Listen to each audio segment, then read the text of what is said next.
रेवाड़ी में शिक्षा मंत्री कंवरपाल गुर्जर का बड़ा बयान। बोले, रेवाड़ी में MBBS स्टूडेंट को भगा रहे हैं, जनता के पैसे पर बनते हैं डॉक्टर।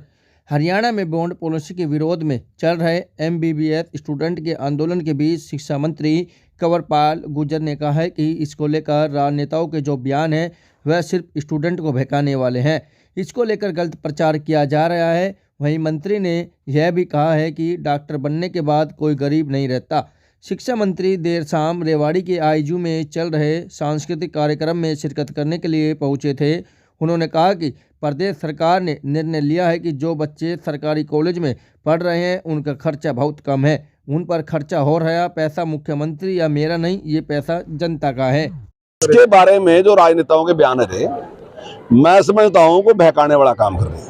कोई इस प्रकार का नहीं है। सरकार ने एक निर्णय लिया, क्योंकि जो बच्चे सरकारी उसमें पढ़ते हैं, संस्थान में पढ़ते हैं, उनका खर्चा बहुत कम होता है। तो पैसा किसका है? मुख्यमंत्री का पैसा नहीं है, मेरा पैसा भी नहीं है, मंत्री दूसरे मंत्री का पैसा नहीं, जनता का पैसा है। तो हमने कहा कि जनता के पैसे पे वो डॉक्टर बनते हैं, तो इसलिए उनकी ड्यूटी भी है कि जनता के लिए भी तो कुछ कराएंगे, नहीं कराएंगे। तो हमने कहा कि 7 साल तक वो सरकारी सेवा में रहेंगे।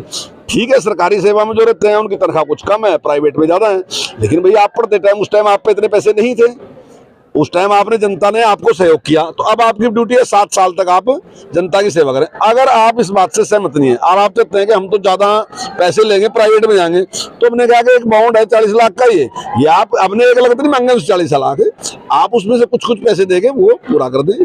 तो ये जनता के, वो पैसा अगर वो देंगे वो भी जनता के पास ही आएगा, और जो उनके ऊपर खर्च है वो भी जनता का ही पैसा है। तो जनता के प्रति जिम्मेदारी तो है, मैं समझता हूँ अपनी जिम्मेदारी समझनी चाहिए। सर, गरीब छात्र कैसे 40 लाख रुपए? नहीं, कौन मांग रहा गरीब साहब? बिल, यही तो आपने बहुत अच्छा प्रश्न पूछ लिया साहब।